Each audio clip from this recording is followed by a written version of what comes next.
नमस्कार, कार्यक्रम कल 24 मा यहाँलाई स्वागत छ। म राजीव खत्री।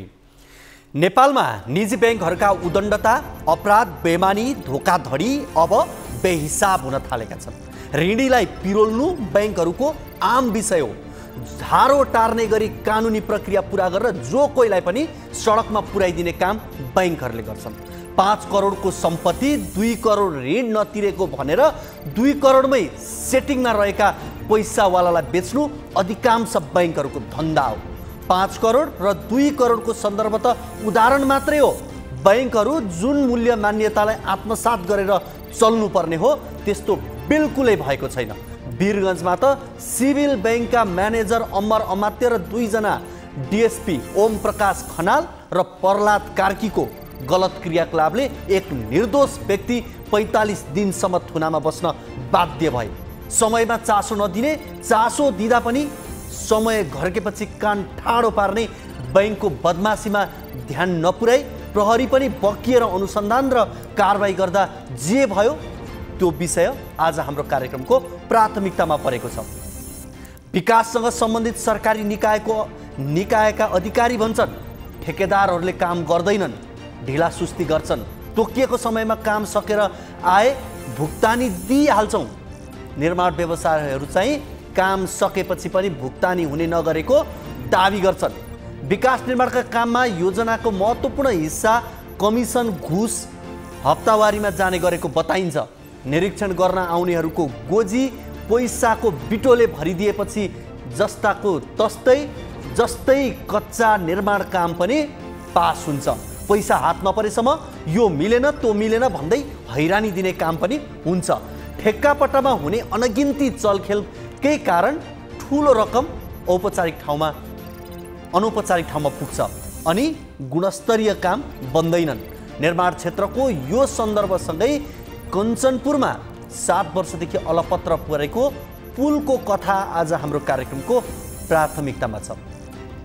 दैलेखको भगवती गाउँपालिकामा अस्पताल भवन छ। अस्पतालमा स्वास्थ्यकर्मी पनि छन्, तर अस्पताल भवनमा स्वास्थ्यकर्मी बसेर चलेको छैन। भवन बनेको 2 वर्ष भए पनि त्यो खाली छ।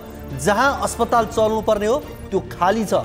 जहाँ विद्यालय चल्नुपर्ने हो त्यहाँ चाहिँ अस्पताल चलेको छ। आखिर किन यस्तो त? भगवती गाउँपालिकाको ध्यान स्वास्थ्य शिक्षा जस्ता विषयमा समेत परेन। सामान्य राज्यले जनताका लागि आधारभूत रूपमा स्वास्थ्य शिक्षाकै लागि लगानी गर्ने, प्राथमिकतामा राख्ने, नागरिकले कस्तो सेवा पाइरहेका छन् त्यसको अनुगमन गर्नुपर्छ। जनताले सरकारसँग दाल चामल नै देऊ भन्दैनन्, राम्रो स्वास्थ्य शिक्षा देऊ चाहिँ भन्छन्।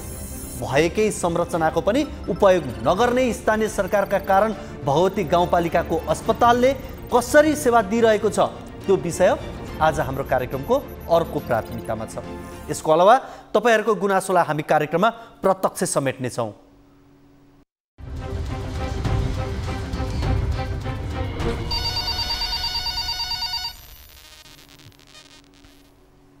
दर्शकवृन्द, तपाईको कुनै पनि समस्या, जिज्ञासा, अभिव्यक्तिहरू छन् भने कार्यक्रममा फोन गर्न सक्नुहुनेछ। तपाईलाई लागेका कुनै पनि समस्या, जिज्ञासा जस्ताको त्यस्तै कार्यक्रममा यति बेला राख्न चाहनुहुन्छ, समस्याको समाधान खोज्न चाहनुहुन्छ भने हामीलाई फोन गर्नुहोस्। यति बेला हामी तपाईको फोन कल प्रत्यक्ष रूपमा लिन्छौँ र तपाईले राख्नुभएको समस्याको समाधान जस्ताको तस्तै खोज्ने प्रयास गर्छौँ। हाम्रो टोल फ्री नम्बर रहेको छ 1660 01 12 424। त्यसैगरी एनसेल नम्बर 9801 72 424 र भाइबर नम्बर 9884 011 037 मा हामीलाई कल गर्न सक्नुहुनेछ। यहाँहरूले यी नम्बरहरू स्क्रिनमा देखिरहनु भएको छ। यी नम्बरहरूमा यहाँहरूले फोन गर्नुहोला। यति बेला भने हामीसँग कोही दर्शक हाम्रो फोन सम्पर्कमा जोडिनु भएको छ, उहाँसँग कुराकानी गर्छौँ। हजुर नमस्ते। नमस्ते। कहाँबाट को बोल्दै हुनुहुन्छ? म तनुङ व्यास नगरपालिका 9 बाट व्यास 9 वार्ड कार्यालयबाट बोलेको। हजुर व्यास नगरपालिका 9 बाट कर कार्यालयबाट?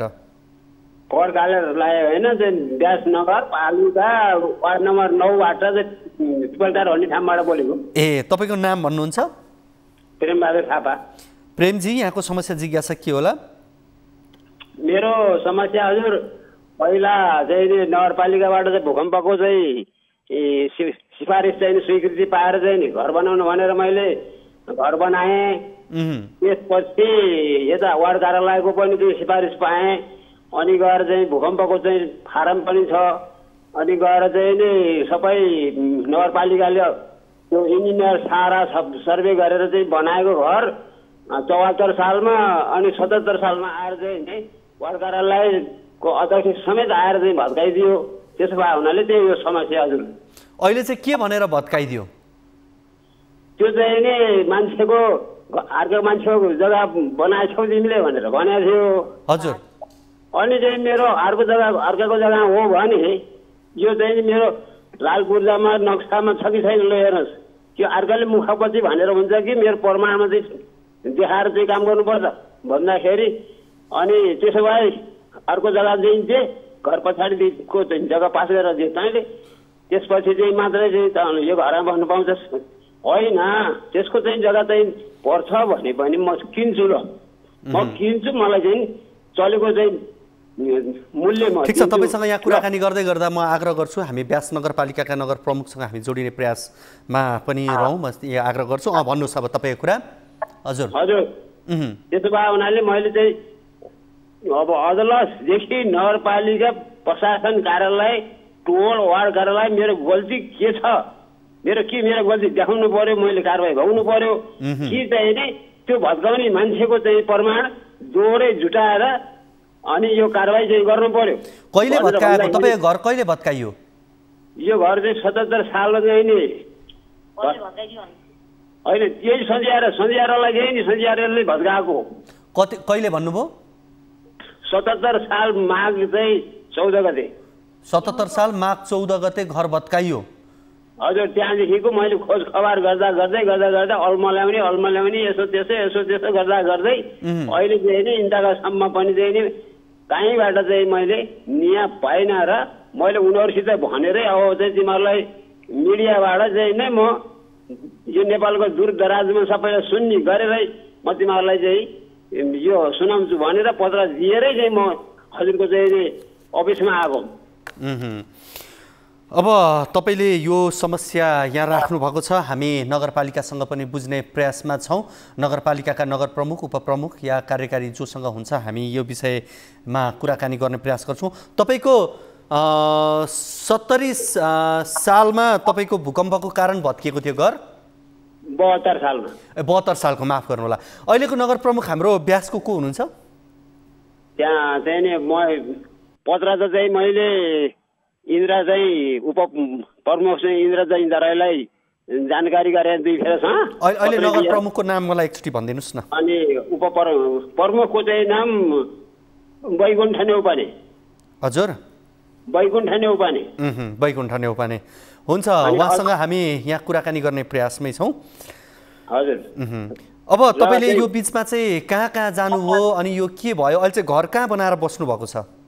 मैले आफ्नै 322 मा चाहिँ बनाएर बसेको छु। 322 छोराहरूलाई अनि बिक्री गरेर दिएका चाहिँ जग्गा पनि 6 जनाको लुटेका छन्। तिनले घर बनाएर बस्न दिएका छैनन्। त्यो पहिल्यै दिएको त्यो बाहिर छन्। छोराहरू सबै बाहिरतिर छन्। बाँझो थियो तिनीहरूले लुटेर खाइरहेका छन्। त्यो खाँदा आखिरी चाहिँ नि फेरि यो घर अहिले 77 सालमा 14 गते चाहिँ खेती गरेँ। त्यहाँदेखिको मैले बारीको पाटोमा बसेको छु। तर निया चाहिँ नि खोज्दाखेरि कहिले कतै यो चुनाव भएपछि कहिले के गर्ने गर्दै चाहिँ नि मलाई चाहिँ भुलाएर अहिले आखिर यो चुनावमा फेरि उसै त्यो वार्ड कार्यालयले जितेर फेरि त्यसलाई चाहिँ नि भन्दाखेरि चाहिँ उसले सदस्य पठायो। तर ऊ आएर यहाँ चाहिँ हेरेन। उसैले उठी बसेर उसैले आँगनमा आएर यो घर भत्काउन दिएन भने 2टा बुढाबुढीलाई पुलिसको गाडी बोलाएर हामी पठाइदिन्छौँ तर तिमीहरूले घर भत्काउनु पर्छ भनेर सञ्ज्यारालाई त्यसरी चाहिँ उकासेर भनेको हो। हामीले चाहिँ भनेको कारण के हो भनेदेखि दोहोरो प्रमाण चाहिँ हेर्नुहोस्, दोहोरो प्रमाण जुटाउनुहोस्। दोहोरो प्रमाण जुटाएर जसको चाहिँ हो त्यसैको चाहिँ हुन्छ। अथवा मलाई कारवाही गर्नुपर्छ भने म जेलमै जान सक्छु। चाहिँ 70-74 वर्षको उमेर भए पनि म जेलमै बस्न चाहन्छु। मेरो गल्ती देखाउनु पर्यो कि त्यसको प्रमाण देखाउनु पर्यो। यहाँ यो जबरजस्ती चाहिँ जग्गा दिए भनेर जबरजस्ती गर्ने अनि फेरि गाउँघरमा चाहिँ नि यत्रो चाहिँ वडा अध्यक्ष चाहिँ भएर तिम्रो कार्यकालमा चाहिँ कसले भड्काउन आउँछ, तिमीलाई नसोधिकन कसले भड्काउन आउँछ भनेर सारा कुरा भने। अनि चाहिँ उनीहरूले धेरै धेरै कुरा गरे। मेरो नाममा चाहिँ सन्ध्याराले 72 सालमा चाहिँ भूकम्पले भत्काएको घर, 73 सालमा चाहिँ घर बनायो, 83-84 भनेर त्यो मुद्दाको पनि फैसला भयो उच्च अदालतबाट। अनि चाहिँ त्यो पनि फैसला भइसकेपछि सबै थोक मिलेर आइयो जिल्ला अदालतबाट। त्यसपछि फेरि चाहिँ नि बुढीको चाहिँ श्रीमतीको नामको चाहिँ जग्गामा उनीहरूले चाहिँ छोरालाई दिएको पनि लुट्ने, मगरलाई दिएको पनि लुट्ने, घर पनि फुट्ने गरेर चाहिँ अडाध्यक्ष अगाडि बसेरै यो काम चाहिँ गराएको हो। सबै घर गाउँले देखेकै छन्, जानेकै छन्, बुझेकै छन्, सबै चाहिँ जाने बुझेकै कुरा हो, यो झुटा छैन हजुर। प्रेमजी, अब हामीले यस विषयमा नगरपालिकाका नगर प्रमुख वैकुण्ठ नेपालीसँग कुराकानी गर्ने प्रयास गरेका थियौँ। उहाँको फोन उठेन भन्ने मैले जानकारी पाएको छु, तर उपप्रमुखले फोन उठाउनु भयो भन्ने मैले यहाँ जानकारी पाएको छु। हामी उपप्रमुखसँग यस विषयमा जोड्ने प्रयास पनि गर्छौँ। अब यो मुद्दा मामिलाको विषय विशेष गरी उपप्रमुखकै जिम्मेवारीभित्र पर्ने भएका कारणले गर्दा अझ उहाँसँग यो विषयमा कुराकानी गर्दा सहज पनि होला। तपाईँले आफैले पनि कुराकानी गरिसक्नु भएको रहेछ उपमेयरज्यूसँग चाहिँ, होइन? हजुर, पत्रै दिएको। उहाँले चाहिँ के भन्नुभयो? उहाँले चाहिँ हेर्नुभयो, चाहिँ प्रमाण पनि हेर्नुभयो, सबै थोक प्रमाण हेर्नुभयो। अनि नगरपालिकाले दिएको सिफारिस, अनि उहाँले दिएको सिफारिस, भूकम्पको चाहिँ सिफारिस। यसो गरौँ, यति बेला हामीसँग उपप्रमुखज्यू जोडिसक्नु भएको छ, उहाँसँग हामी कुराकानी गर्छौँ। उपप्रमुखज्यू, यहाँलाई कार्यक्रम कल 24 मा स्वागत छ। हजुर, हामीसँग तनहु ब्यास नगरपालिका वडा नम्बर 9 बाट प्रेमबहादुर थापा हुनुहुन्छ। सम्भवतः तपाईँले उहाँलाई चिन्नुहुन्छ होला र उहाँले तपाईँलाई भेट्नु पनि भएको रहेछ। उहाँको 72 सालमा भूकम्पले घर भत्काइसकिसकेपछि उहाँले राज्यकै सहयोगबाट घर बनाउनु भयो, तर पछि नगरपालिकाले त्यो घर भत्काइदियो। उहाँले पटक पटक धेरै पटक नगरपालिका धाउने काम गर्नुभयो। उहाँले न्याय खोज्नुभयो, न्याय पाइन भनेर उहाँले गुनासो गर्दै न्युज 24 सम्म आइपुग्नु भएको छ। के भन्नुहुन्छ, यहाँलाई विषय कतिको जानकारी थियो? पहिला मैले यहाँबाट सुरुवात गरेँ।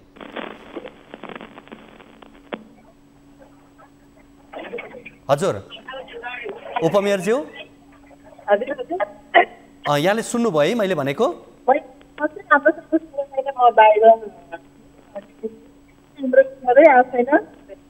मेरो आवाज बुझ्नु भएको छैन यहाँले?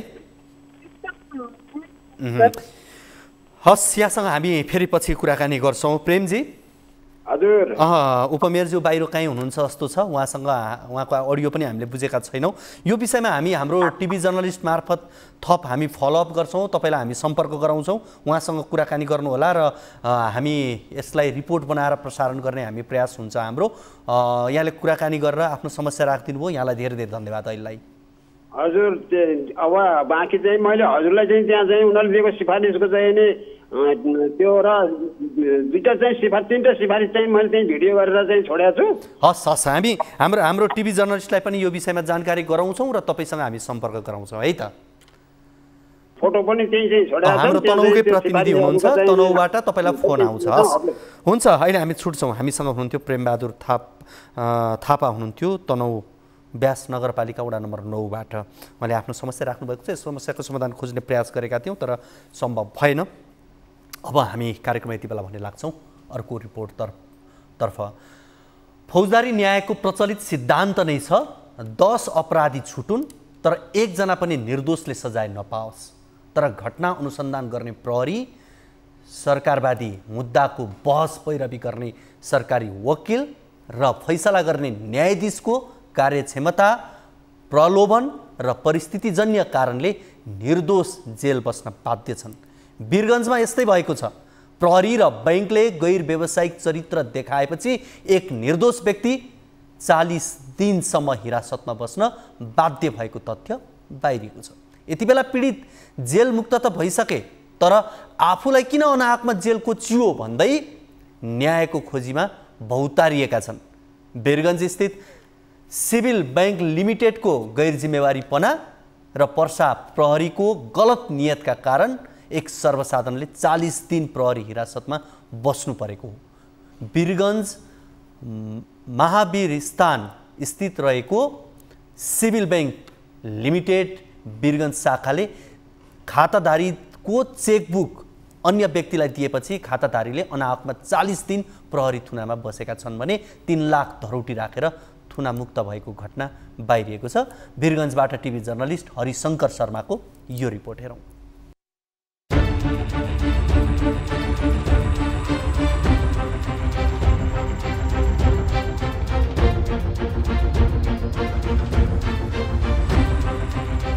यी हुन् वीरगञ्ज महानगरपालिका वडा नम्बर 25 सिर्सिया निवासी जियालाल शाह तुरहा। चोरलाई चौतारी, साधुलाई सुली भन्ने उखान यति बेला यिनमा चरितार्थ भएको छ। आफ्नो नाममा सिभिल ब्याङ्कमा खाता रहेकोमा बैंकका कर्मचारीको मिले मतोमा आफ्नै भिनाजु अयोध्या शाहले चेकबुक निकाली पर्सा प्रहरीसँग मिलेर आफूलाई 40 दिन थुनामा राख्न लगाएको यति बेला उनले आरोप लगाएका छन्। सुक्खा बन्दरगाह स्थित अलौचोकमा फुटपाथमा तरकारी बेच्ने काम गर्दै आएका जियालालले भिनाजुको योजनामा सिभिल ब्याङ्कका म्यानेजर अमर अमात्य र पर्सा प्रहरी नायब उपरीक्षक द्वय ओम प्रकाश खनाल एवं प्रहलाद कार्कीको गलत नियतको कारण अन्यायमा परेको बताए। जियालालले 5 वर्ष अगाडि इँटाको व्यापार गर्नका लागि वीरगञ्ज महानगरपालिका वडा नम्बर 26 निवासी भिनाजु अयोध्या शाहलाई सिभिल ब्याङ्क वीरगञ्ज शाखाबाट 33 लाख रकम कर्जा लिएर दिएका थिए। सुक्खा बन्दरगाह स्थित 10 धुर जग्गा धितो राखेर ऋण लिएर भिनाजुलाई सामा एवं ब्याज तिर्ने गरी पैसा दिएकोमा भिनाजु अयोध्याले बैंकलाई कर्जा तिर्न आलटाल गरेपछि बैंकले कर्जा तिर्न दबाब दिन थाल्यो। त्यसपछि भिनाजु र आफ्नै भान्जा पप्पु शाह मिली आफूलाई फसाउने योजना बनाएको उनको भनाइ छ। भिनाजु अयोध्याको योजनामा बैंकले आफ्नो खाताको 10 वटा चेक आफूलाई कुनै जानकारी नदिई भिनाजु र भान्जालाई दिएको उनको भनाइ छ। तत्पश्चात भिनाजु अयोध्याले आफ्नो परिवारको सदस्यहरूको नाममा 3 लाख, 10 लाख, 19 लाख, 20 लाख, 95 लाख गरी 1,65,94,308 रुपियाँको चेक काटी बैंकबाट बााउन्स गराए। बााउन्स चेकहरूमध्ये एउटा 19 लाखको चेक बााउन्सको जिल्ला प्रहरी कार्यालय पर्सामा जाहेरी हाले। चेक बााउन्स गरी उजुरी दिएको बारे जानकारी पाएपछि मिति 2079 जेठ 19 गते नक्कली हस्ताक्षर गरेर चेक पेश गरेको भनेर जियालालले जिल्ला प्रहरी कार्यालयमै उजुरी दिए। तर प्रहरीले कारबाही नगरे पश्चात पुनः अर्को मिति 2079 असार 5 गते जाहेरी दिँदा डीएसपी ओम प्रकाश खनाल र प्रहलाद कार्की एवं प्रहरी नायब निरीक्षक तिलकधारी शाहले दुवैजना मिल्नुस् भनेर दबाब दिएको उनको भनाइ छ। जियालालले आफ्नो नामको चेक अन्य व्यक्तिले लिएको भन्दै चेक फिर्ता गर्न बैंकमा लिखित निवेदन पनि दिए, तर बैंकले कुनै वास्ता गरेन। उल्टै बैंक र जिल्ला प्रहरीले भिनाजु अयोध्याको जाहेरीमाथि अनुसन्धानको नाममा आफूलाई 40 दिनसम्म थुनामा राखेको उनको आरोप छ। हमने उजरी भी देनी सर, तो उजरी में सुनवाई हमने के नाम कथी कह के उजरी दिल रहनी? चेक चोरी होकर कह कमी दिला रही सब, तभी ना कोनो कार्रवाई ना भए। हमें सीसीटीवी भी देखनी सन, ते पर कोनो कार्रवाई ना भए। सिग्नेचर भाई चेक हो गए तो कोनो कहते रहे से हम साइन ना हो ते पर कोनो विधि ना भए। बैंक से अपने ना पूछनी हमर से काहे दे देला? हम पूछनी तो बैंक भी कहे से थोड़ा बड़ा हमरो से गलती भइल बा, हम अपन चेक मंगा लेतनी। बैंक का प्रयास करते रह गए सन, बैंक हमके कोनो मदद ना कइल। तब तक 40 दिन थुना गनी। 40 दिन हम थुना गइल। अयोध्याका जेठा छोरा हरिराम कुमार शाहले जियालाल शाह तुराहाको नक्कली हस्ताक्षर गरेर 2078 फागुन 16 गते 10 पेजको एक थान चेकबुक बैंकबाट बुझेको बैंकको सीसीटीभी क्यामेरामा पनि रेकर्ड छ। उच्च अदालतले चेकमा हस्ताक्षर सम्बन्धित खातावालाले नै गरेको हो होइन बुझ्न केन्द्रीय पुलिस विधि विज्ञान प्रयोगशालामा परीक्षण गराउँदा हस्ताक्षर नक्कली रहेको पुष्टि भएपछि जियालाल 3 लाख रुपियाँ धरौटी तिरेर छुटेका छन्। विधि विज्ञान प्रयोगशालाको रिपोर्टको आधारमा र सिभिल ब्याङ्कको सीसी क्यामेरा फुटेजमा समेत अयोध्या शाह तुराहा र उनका छोरा हरिराम कुमार शाह तुराहाले नक्कली हस्ताक्षर गरेर चेकबुक निकालेको प्रमाण हुँदाहुँदै पनि प्रहरीले अयोध्यासँग आर्थिक लेनदेनको प्रभावमा परेर उल्टै प्रताडित गर्ने काम गरिरहेको जियालालको परिवारको समेत आरोप छ। ये घटना हुआ सिविल बैंक के मैनेजर के मिलो मतो से राम अयोध्या कह के हमर कोहनो लग जान हरिराम शाह भगिना हुआ वो दोनों आदमी जाके सिविल बैंक में फागुन 15 गते सिविल बैंक में जाके चेक रिक्वेस्ट के नया चेक ले गई थी, स्लिप भर ले वालों नया चेक चाहिए कह के हमरा वो दिन जाके सीसीटीवी में स्पष्ट देखा होता थे। ओकरा बाद दिला के 16 गते गइल वालों 16 गते जाके ये लोग चेक वहाँ बुझिल के दोनों आदमी राम अयोध्या के लड़का हरिराम शाह बुझल वहाँ सीसीटीवी में स्पष्ट देखा रहा बाटे। तब भी हमनी वहाँ सब पूछपाछ कैनी सन, मैनेजर की भी कहनी सन जी फलना आदमी हो, वो बोला के भी सोच पूछ ना कैलक जे चेक कहता मंगवाए तनी चेक भी ना मंगाओ सकलन मैनेजर साहब। जियालाल के वो खाता रहे सिविल बैंक में जौन महावीर स्थान बा, वो खासे कर्जा के वो कर्जा वाला लोन वाला खाता हो, उमें से जौन इनकर जो बनोई बारन हमरो बनोई लगियन राम अयोध्या साहब ओरिजिनल नाम हो, उनकर एगो लड़का बारन हरे राम साहब। ये दोनों आदमी बैंक में जाके इनकर एगो जौन जियाल के भाई बारन मुन्ना साहब और केनहू से नागिता ठेला पार के वो बैंक में पेश करके अपने के 2078 साल 11 महीना 15 गते ये लोग जाके उनमें जौन होला ना ऑर्डर स्लिप बैंक में पेश कर लगलो। 15 गते ये लोग के बैंक चेक ना दिलक, उससे लगे आदमी इसी सेटिस्फाई ना भइल हुई, चाहे आदमी लोग पहचान में ना भइल हुई, वो दिन चेक ना दिलक। 16 गते अब बैंक में जी मैनेजर से का बतौलन का ना बतौलन और वो जनत और वो बैंक के मैनेजर था जनत। ये दोनों आदमी अब बात करके 16 गते के 4 बजे के समथिंग में जाके ये लोग बैंक से भाई के भी कितने सही छाप करके वो लोग जाके चेक बुझ ले लेबा। उता यसबारे बुझ्न खोज्दा सिभिल बैंकका म्यानेजर अमर अमात्यले आफूले केही बोल्न नमिल्ने बताए। यता पर्साका प्रहरी नायब उपरीक्षक प्रहलाद कार्कीले पनि यस घटनाको बारे आफूले केही नबोल्ने भनी गैर जिम्मेवारीपूर्ण जवाफ दिए। त्यस्ता जियालाल कति आउँछन् कति जान्छन्, उसले जे भन्दैमा त्यसको स्पष्टीकरण दिइरहनु पर्दैन। उसलाई अदालतको आदेश अनुसार पक्राउ गरी हिरासतमा राखेर अनुसन्धान गरिएको थियो। अदालतको आदेश अनुसार नै छुटेको, तर यसबारे आफूले क्यामेरामा केही पनि नबोल्ने भन्दै गैर जिम्मेवारीपूर्ण जवाफ दिए। दर्शकवृन्द, हामीले यो वीरगञ्जको सन्दर्भ राख्यौँ, जहाँ वीरगञ्ज वडा नम्बर 25 सिर्सियाका निवासी जियालाल शाह तुराको यो प्रसङ्ग हो। उनले आफ्नै बैंक खाताको चेक बैंकले अरू कसैलाई दिएर उनलाई नै फसाउने प्रयास गरेर 40 दिन उनी अनाहकमा जेलमा बस्नु पर्यो। यो प्रसङ्गको रिपोर्ट हामीले प्रसारण गरिसकेका छौँ। यति बेला हामीसँग यसै विषयमा कुराकानी गर्नका लागि पीडित जियालाल शाह तुरा हाम्रो फोन सम्पर्कमा हुनुहुन्छ, उहाँसँग कुराकानी गर्छौँ। जियालालजी, यहाँलाई कार्यक्रम कल 24 मा स्वागत छ। सर नमस्कार। हजुर, अब यो रिपोर्ट हामीले प्रसारण गरिसकेका छौँ। अहिले पछिल्लो अवस्था के छ? अब प्रहरीले के भनिरहेको छ, बैंकले के भनेको छ, अनि अब त्यो जसले हस्ताक्षर गर्यो उसलाई चाहिँ कारबाही भएको छ कि छैन? सर हम बैंक में से हम चेक निकाल रख लो। हजुर, हर बैंक से हम चेक निकाल रख लो, हरे राम और अयोध्या मिलकर हमारा भाई के नागरिकता का फोटो को पेश करके ले रख लो। हजुर, में का तो हमरा के बाउंस करा के करैलक लो, तो बैंक भी हमरा के जानकारी ना देलक। बैंक का चेक कुछ ना थाना भइल, ओकरा बाद बाउंस करा के हमरा के उच्च अदालत में ले जाए कटवा के और ले जाके हमरा के सबन कटवा के पकड़ा देलक लो। 40 दिन तक ले हम सुनुआ में रहनी, केतनो कहनी तो हमर सही ना हो, हमर ना हो, फिर भी हमरा सब लोग वही में रखल। चेक गई जांच होकर काठमांडू जांच होके आई, तो वहाँ से अदालत में फिर गई, तो वो आधार पर 3 लाख रुपया धरवती धर के हम छोड़क लो।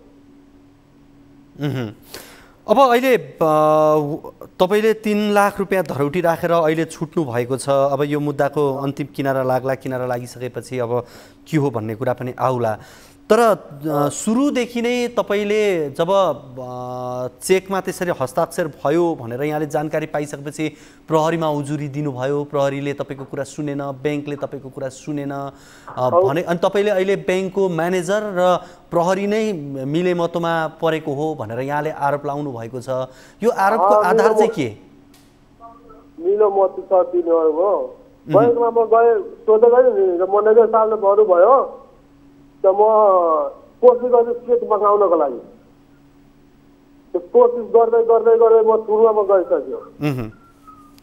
त्यो थुनुवामा 40 दिन बसिहाल्यो। म त्यो पनि पुलिसमा पनि कम्प्लेन गरे, ल मेरो उजुरी यस्तो कुरा छ, त्यहाँ पनि सुनवाई भएन। नर्मल उछिदिनु रे यस्तो त कुरा भयो त्यही त कुरा हो सर अब हाम्रो केही कारवाही भइरहेको छैन अब के गरौँ तपाईँ छुट्नु भएको चाहिँ कहिले हो मैले आज सोमबारको दिन छुटेको थियो आज अर्को सोमबारको छुटेको थियो तपाईँलाई सुरुमा त प्रहरीले मिल्नुस् पनि भनेर भनेको होइन त हो तर तपाईँ मिल्दिन भन्नुभयो तपाईँले चाहिँ म मिल्दिन कारबाही हुनुपर्छ उसलाई भनेर भन्नुभयो तपाईँले मैले भने म मिल्दैन तिनीहरू भन्दैछ मिलिहाल मैले भने मिल्दैन मैले भने म मिल्दैन त्यो मेरो घरमा डेली 2-3 चोटि आउनुभयो थियो मिल्नको लागि मैले मेरो चेक तपाईँ चोरी गर्नुभयो किन चोरी गर्नुभयो तपाईँ मेरो चेक चोराएर आफ्नो छोरासँग सही गराएर काटेर मलाई सुनुवामा डालिदियो म किन मिल्ने त्योसँग म मिल्नेवाला छैन त्योसँग मैले चेकमा साइन पनि गरेको छैन चेक मैले पनि बुझेको छैन चेक तिनीहरू बुझेको छ सबैले अयोध्या शाह चाहिँ तपाईँको आफ्नै भिनाजु हो आफ्नै भिनाजु हो आफ्नै दिदी आफ्नै भान्जा हो अनि यो सीसीटीभी फुटेजमा चाहिँ कहिले तपाईँले रहेछ यो चाहिँ के अदालतमा प्रमाण लाँदाखेरि त्यहाँ चाहिँ सीसीटीभी फुटेज पनि उपलब्ध गराइएको थियो सीसीटीभी क्यामेरा फुटेज पनि उपलब्ध गराइदिएछु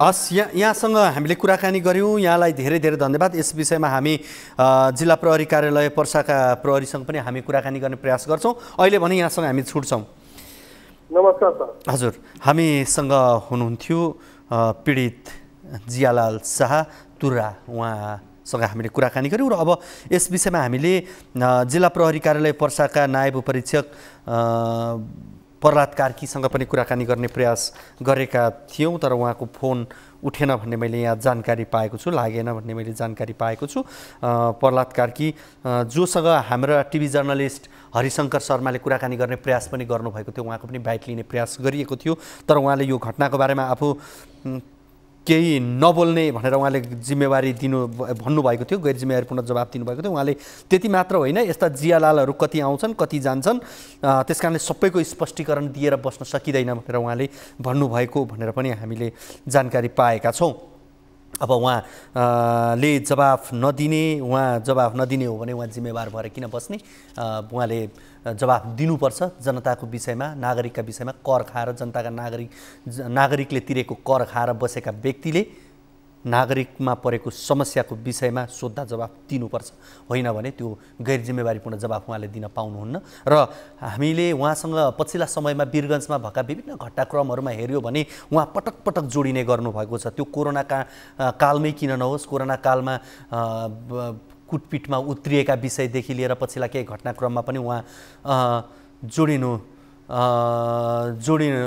भएको थियो र उहाँसँग हामीले यस विषयमा नि पटक पटक कुराकानी गर्ने प्रयास गर्दाखेरि अन्य विषयमा कुराकानी गर्दा पनि उहाँका बोल्ने शैली उहाँका लवजहरू पनि अलिकति ठाडा उहाँ बोल्ने अहमताले भरिएको व्यक्तिको रूपमा पनि उहाँका कतिपय प्रसङ्ग कुराकानीबाट पनि थाहा हुन्छ हामीले प्रहरी नायब उपरीक्षक प्रहलाद कार्कीसँग कुराकानी गर्न खोजेका थियौँ तर उनको फोन लागेन र हामीले यसै गरी ब्याङ्कका म्यानेजर अमर अमात्यसँग कुराकानी गर्न खोजेका थियौँ मैले कुराकानी गर्न मिल्दैन भनेर भन्नुभयो उहाँलाई फटाई काम गर्न मात्रै आउँछ राम्रो यसको जवाफ दिन चाहिँ आउँदैन रहेछ त्यसो भए गर्न मिल्दैन रहेछ भन्ने बुझ्नु पर्यो हामीले यति नै भन्छौँ यहाँलाई पनि अहिलेलाई भने अब हामी अर्को रिपोर्टतर्फ लाग्छौँ यो पुल अलपत्रको प्रसङ्गको रिपोर्ट रहेको छ नेपालमा ढिलासुस्तीको अत्याचार प्रशस्त छन् भन्ने उदाहरण हेर्न कहीँ जानु पर्दैन कार्यक्रम कल 24 का हरेक भाग हेरे पुग्छ हरेक कार्यक्रममा विकास निर्माणमा भइरहेका ढिलासुस्तीका विषयहरू आइरहेका हुन्छन् ढिलासुस्तीको चरम नमुनामा देशमा चलिरहेको छ जनता चाहिँ 1 लाख भन्दा बढी कर्मचारी 884 सांसद पाल्न बाध्य छन् करमा उठेको जति पैसा नेता कर्मचारी प्रहरी सेना पाल्दै ठिक्क छ थोरै रकम विकास खर्चका लागि छुट्याइन्छ त्यो पनि विभिन्न बहानामा खर्च हुन सक्दैन कञ्चनपुरको दोदा नदीमा 7 वर्ष अघि ठेक्का सम्झौता भएको पक्की पुलको निर्माण अलपत्र परेको व्यथा छ, जसका कारण शिक्षा, स्वास्थ्य, व्यापार, यातायात तथा प्रशासनिक कामका लागि स्थानीयहरूले शास्ति खेप्नु परेको छ। कञ्चनपुरबाट सुदूरपश्चिम ब्युरोले पठाएको यो रिपोर्ट हेरौँ।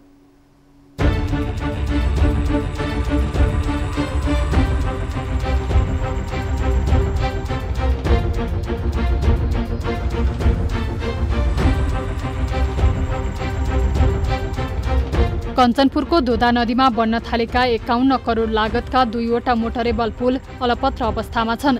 जिल्लाको लालझाडी गाउँपालिका र बेलौरी नगरपालिका जोड्ने कञ्ज भकुण्डा पुल र लालझाडी गाउँपालिकाको देखतभोली पर्सिया जोड्ने पुल सम्झौता भएको 7 वर्षसम्म पनि निर्माण हुन सकेका छैनन्, जसका कारण शिक्षा, स्वास्थ्य, व्यापार, यातायात र प्रशासनिक कामहरूका लागि स्थानीयहरूले शास्ति खेप्नुपर्ने बाध्यता छ।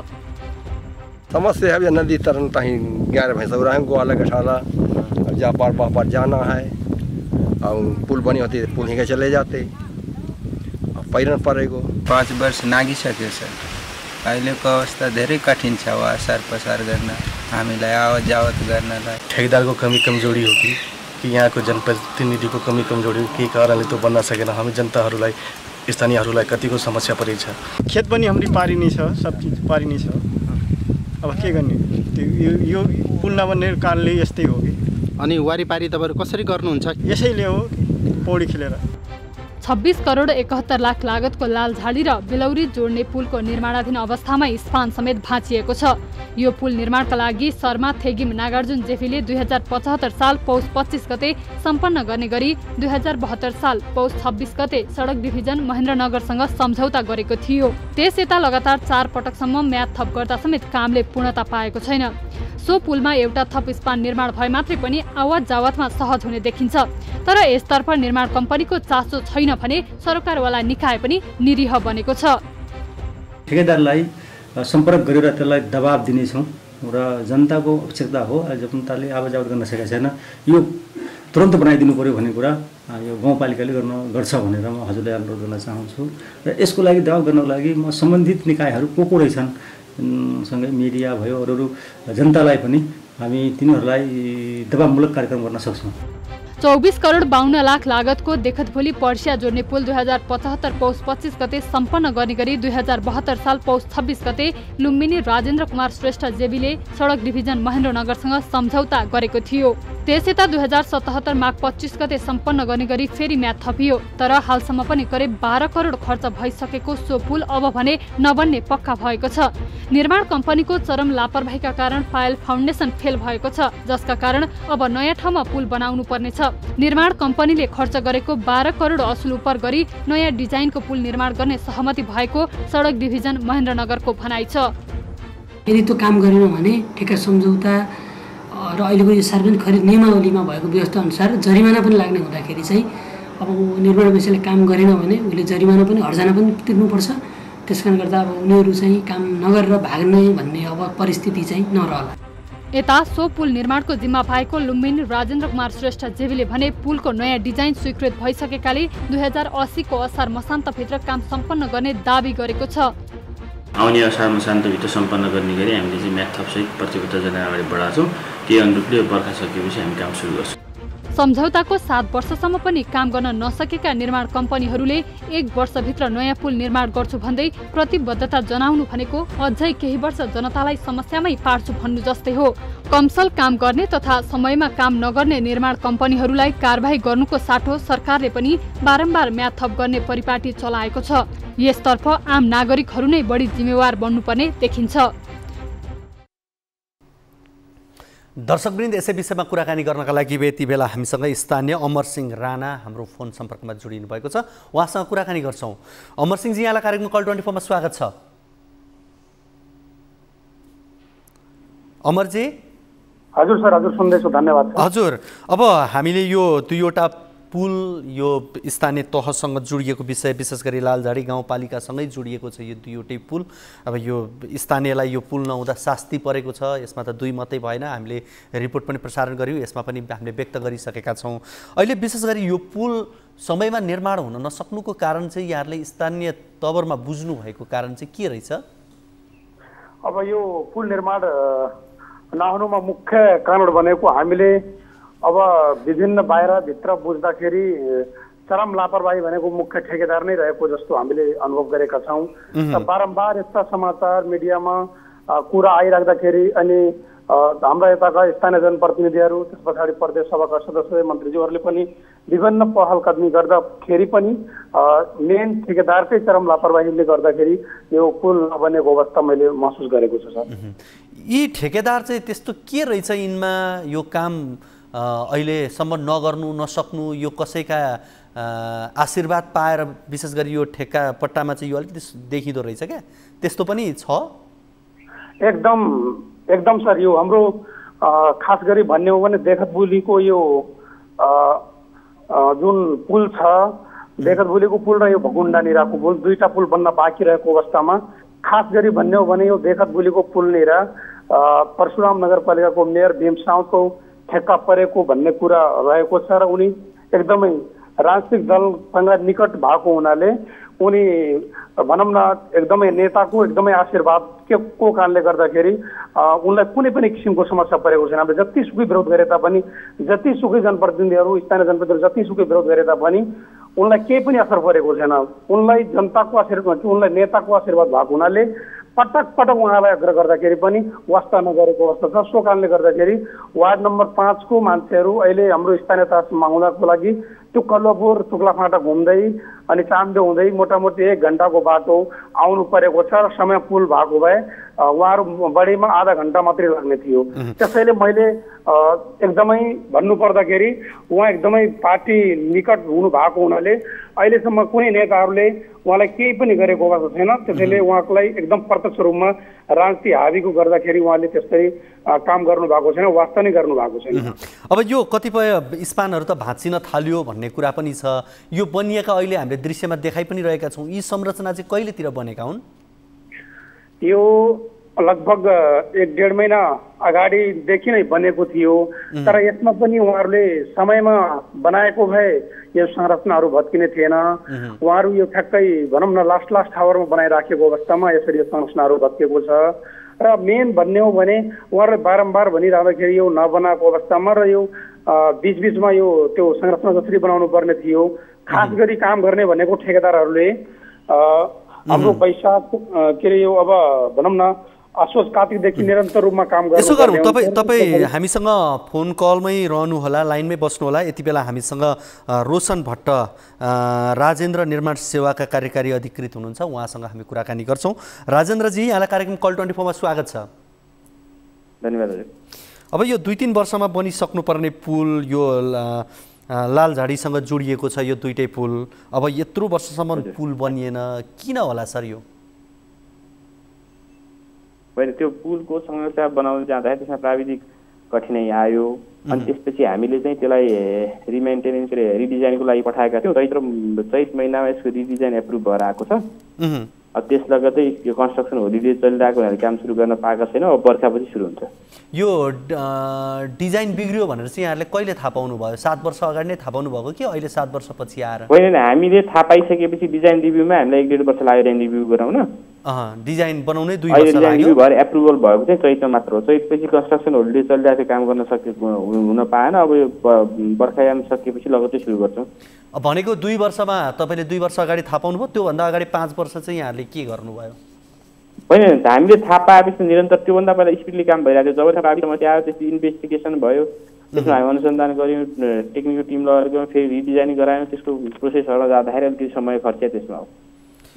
अब यो धेरैजसो विकास निर्माणका कामहरूमा यस्तै किसिमका समस्या सुनिन्छ, डिजाइन मिलेन, के मिलेन। अब यो स्पान भाँचियो भन्ने कुराहरू पनि आइरहेका छन्। मध्य बर्खामा यहाँहरूले काम गर्न थाल्नुभयो, अब त्यो स्पान भाँचियो, अब आम जनताले दुःख पाएछन्। यो ठेकेदार कम्पनीहरूलाई चाहिँ अलिकति लाज शरम भन्ने चाहिँ लाग्दैन रहेछ?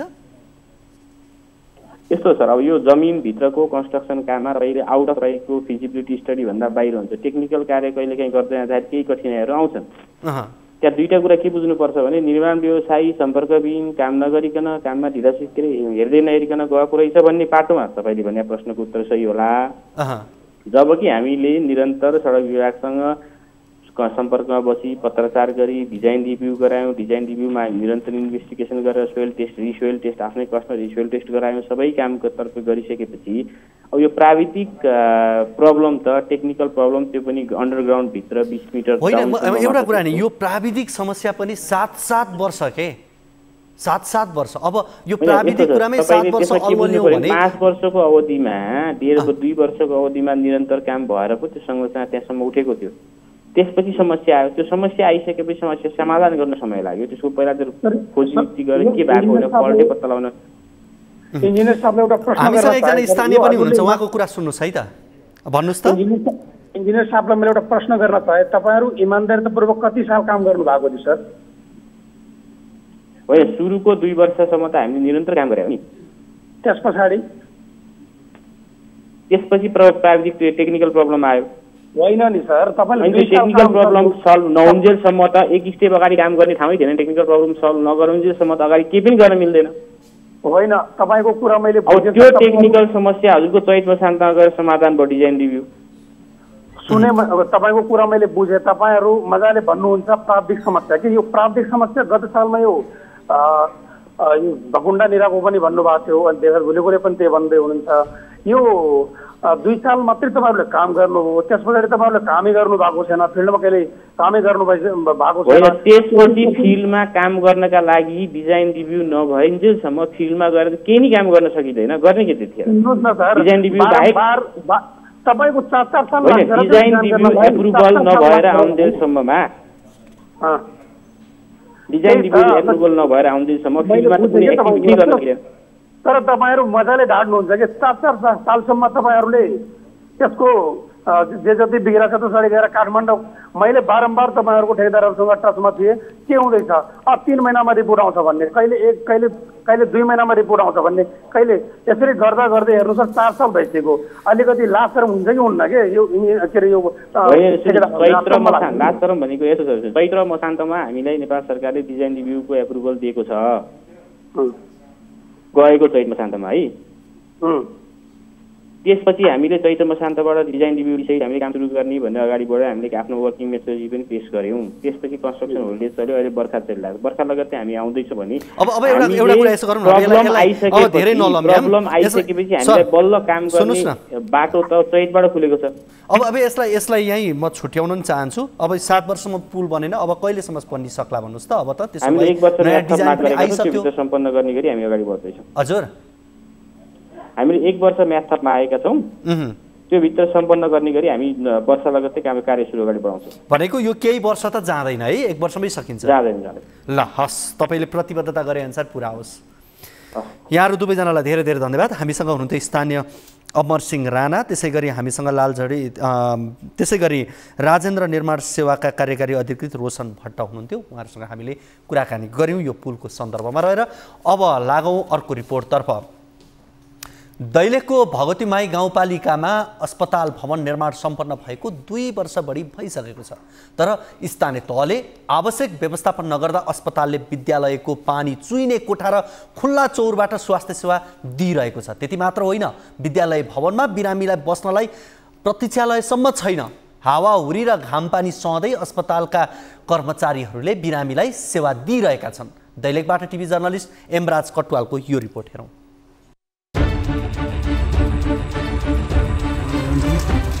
बिमारीहरूको हालत छ।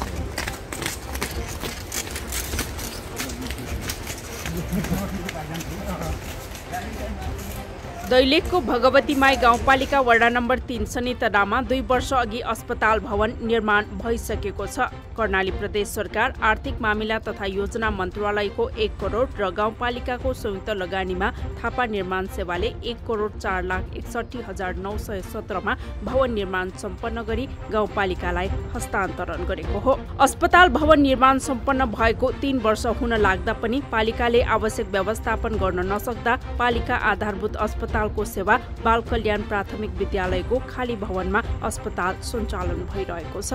तत्कालीन कोभिडको समयमा अस्थायी कोरोना अस्पतालको रूपमा स्थापना भएको उक्त अस्पताल नेपाल सरकारको नीति अनुसार पालिका आधारभूत अस्पतालमा रूपान्तरण भएको हो। गाउँपालिकाले अस्पताल सञ्चालनका लागि कार्यविधि अस्पताल व्यवस्थापन समिति लगायत अस्पतालमा चाहिने आवश्यक औजार उपकरणको व्यवस्था नगरेकाले बिरामीहरू खुल्ला चौरमा सेवा लिन बाध्य छन्। सिटामलको सल्लाह लिन पनि तपाईँको जिल्लामा पुग्नुपर्छ अथवा तपाईँको पालिकामा अब डाक्टर फिल्डमा बसेर दुःख पाएर बिचरा कुर्सीमा बस्नुभएको हुन्छ। उहाँ सानो एउटा सामान्य विद्यार्थी बस्ने बेन्चमा बसेर हामीलाई सेवा दिनुभएको छ। हामी कहीँचोटि उहाँलाई सेवा लगेका छौँ।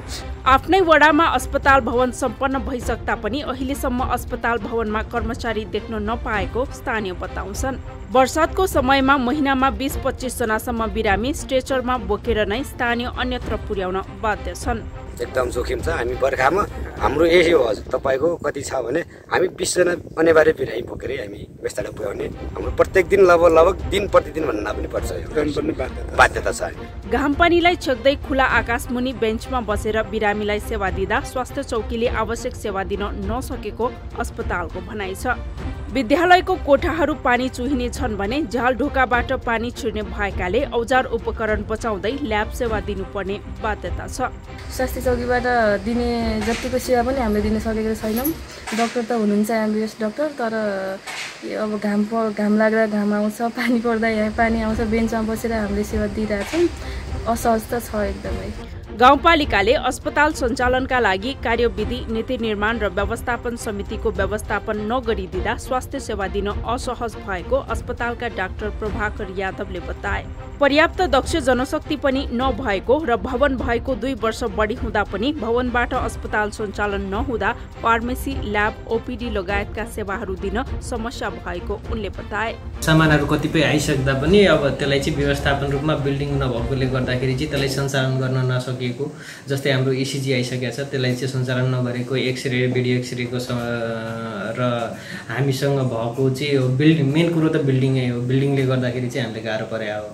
अनि अर्को चाहिँ हामीलाई चाहिँ इक्विपमेन्टको जरुरी पनि धेरै नै भएकोले गर्दाखेरि चाहिँ अब त्यो इक्विपमेन्टहरू भइदिएको भए चाहिँ सहजता हुन्थ्यो। भवन निर्माण सम्पन्न हुने बित्तिकै सर्नुपर्ने भए पनि विद्युतको कारण सर्न नसकिएको भगवतीमाई गाउँपालिकाको तर्क छ। अस्पताललाई चाहिने सम्पूर्ण सामग्रीको व्यवस्थापन गरी 3-4 महिनाभित्र भवनबाट अस्पताल सञ्चालन गरिसक्ने अध्यक्ष गणेश बहादुर थापाले बताए। हामी अब तुरुन्तै त्यो आधार व्यवस्थापकको चाहिँ त्यहाँबाटै सेवा दिने कुरामा हामी अब लागेका छौँ र बजेट व्यवस्थापन भएको छ। त्यहाँको लागि आवश्यक रिक्वायरमेन्ट लागि अब हाम्रो प्रशासकीय प्रमुख आएपछि त्यो के गर्छ, सामग्रीहरू सब खरिद गरेर सुरु गर्छौँ। अस्पताल भवन निर्माणका लागि स्थानीयले 17 रोपनी जग्गा निःशुल्क दान गरेका थिए। त्यसमाथि राज्यको करोडौं रकम खर्चेर निर्माण गरिएको उक्त भवन जीर्ण हुँदै गएकाले तत्काल पालिकाले अस्पताल सञ्चालन गर्नुपर्ने स्थानीयको माग छ।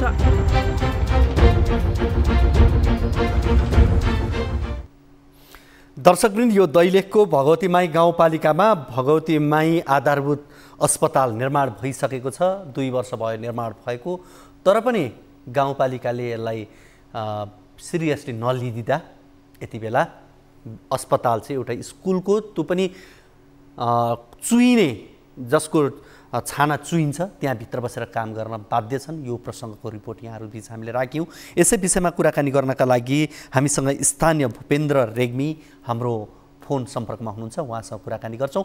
भूपेन्द्रजी, यहाँलाई कार्यक्रम कल 24 मा स्वागत छ। हजुर नमस्ते। अब यो अस्पताल पनि बनिसकेको छ, अस्पताल सञ्चालन गर्नलाई कुनै समस्या छैन, तर कार्यविधि लगायत विभिन्न कुराहरू गाउँपालिकाले गर्नुपर्ने काम नगरिदिँदा यति बेला अस्पताल भएको ठाउँमा अस्पताल सञ्चालन हुन सकेन भनेर भन्दा तपाईँ स्थानीयहरूलाई चाहिँ कस्तो लाग्छ? सर, हामीले चाहिँ हामीलाई हरेक कुरामा समस्या छ र असहज छ सर। हस्पिटल हुँदाखेरि पनि हामीले चाहिँ पाउने सेवा सुविधा पाएका छैनौँ। पालिकाहरूसँग हामीले बारम्बार भन्यौँ सर, यो कुराको लागि हामीले प्रस्ताव राख्दा पनि सर हामीले सेवा सुविधा नपाउँदा यहाँका जनताले चाहिँ सर पिछाडिएका छन्। जनताले भनेका चाहिँ सेवा सुविधाहरू पाउन सकेका छैनन् सर। यो स्कुलमा आएर बाहिर घाममा बसेर हामीले सेवा दिइरहेका छन् सर। अब अहिले त निर्वाचनपछि गाउँपालिकाको अध्यक्ष गणेश बहादुर थापा उहाँ नवनिर्वाचित भएर आउनुभएको हो कि यसभन्दा अगाडि पनि उहाँ अध्यक्ष हुनुहुन्थ्यो? उहाँ त अहिले आउनुभएको सर। अहिले आउनुभएको हो भनेको यसभन्दा अगाडिको अध्यक्षज्यूबाट यी कामहरू भएनन् र अब अहिलेको अध्यक्षज्यूसम्म आइपुग्यो। अहिलेको अब अध्यक्षज्यूले चाहिँ के भन्नुहुन्छ, के गर्ने भन्नुहुन्छ उहाँले? अहिलेको पनि कुनै सुनवाई भएको छैन सर। हेर्नु पछाडि हामीले चाहिँ दसैँसम्म हस्पिटल उद्घाटन गर्छौँ भन्ने चाहिँ उहाँहरूले मौखिक रूपमा भन्नुभएको छ सर। लिखित रूपमा अहिलेसम्म कुनै आधिकारिक त्यहाँ जाने सर्ने भन्ने कुरा कुनै पनि भएको छैन सर। अहिले बिरामीलाई उपचार गर्न चाहिँ लानु पर्यो भने यही अस्पताल, अब यो अस्पतालको अवस्था यस्तो भयो छ भनेदेखि अन्यत्र पनि लानुहुन्छ है? सर बाहिर त्यस्तो लाने अनि स्कुलमा यहीँ त्यस्ता फेरि स्कुलको नाम हस्पिटलकै नाममा भएको स्कुल होइन, स्कुलमा चलिरहेको छ त्यो हस्पिटल अहिले। यहाँ चाहिँ बाहिर घाममा बसेर सर बिरामीले घाममा बसेर सेवाहरू पाइरहेका छन्। थोरै सामान्य सेवाहरू घाममा बसेर बेन्चमा बसेर चाहिँ बिरामीहरू त्यो उसमा फिल्डमा सुतेर चाहिँ औषधि गर्ने सलाइनहरू चलाउने गरिरहेका छौँ। हुन्छ, यहाँसँग कुराकानी हामीले गऱ्यौँ। भूपेन्द्रजी कुराकानी गरिदिनु भयो, यहाँलाई धेरै धेरै धन्यवाद। अहिलेलाई हामी छुट्छौँ। हामीसँग हुनुहुन्थ्यो स्थानीय भूपेन्द्र रेग्मी हुनुहुन्थ्यो। त्यसै गरी अब हामी गाउँपालिकाका अध्यक्षज्यूसँग पनि कुराकानी गर्ने प्रयासमा थियौँ, तर उहाँको फोन लागेन भन्ने मैले जानकारी पाएको छु। हामीले यो दैलेखको भगवतीमाई गाउँपालिकाको यो आधारभूत अस्पतालको सन्दर्भमा यो रिपोर्ट यहाँहरूबीच हामीले प्रसारण गरिसकेपछि कुराकानीको प्रयास हो। अब आजको कार्यक्रमको करिब करिब निर्धारित समय पनि सकिन लागिसकेको छ र हामी यहाँहरूलाई आग्रह गर्छौँ तपाईको कुनै समस्या छन्, जिज्ञासाहरू छन् भने हामीलाई फोन गर्न सक्नुहुनेछ। सम्पर्कका लागि हाम्रो टोल फ्री नम्बर 16600112 जुन यहाँले स्क्रिनमा पनि देखिरहनु भएको छ। त्यसै गरी एनसेल नम्बर 9801572424 र भाइबर नम्बर 9884011037 मा कल गर्न सक्नुहुनेछ। आफ्नो समस्या गुनासो कार्यक्रममा निर्धक्कसँग राख्न सक्नुहुनेछ र यो कार्यक्रम अवधिमा मात्रै राख्नुपर्छ भन्ने होइन। अब आज त कार्यक्रमको समय सकिसकेको छ, तर अन्य समयमा पनि यहाँहरूले हामीलाई फोन गरेर आफ्नो समस्या राख्नुहोला। हामी आफै यहाँबाट पनि तपाईँको समस्याको आधारमा हामी तपाईँलाई यहीँबाट पनि कल गर्छौँ। हाम्रा टिभी जर्नलिस्टहरू मार्फत पनि समस्याको समाधान खोज्ने प्रयास हाम्रो रहन्छ। आजको कार्यक्रमको निर्धारित समय सकिसकेको छ। हामी अर्को कार्यक्रममा फेरि यहाँहरू बीच अन्य विषयहरू लिएर आउने नै छौँ। तबसम्मको लागि बिदा दिनुहोस्। हवस् त, नमस्ते।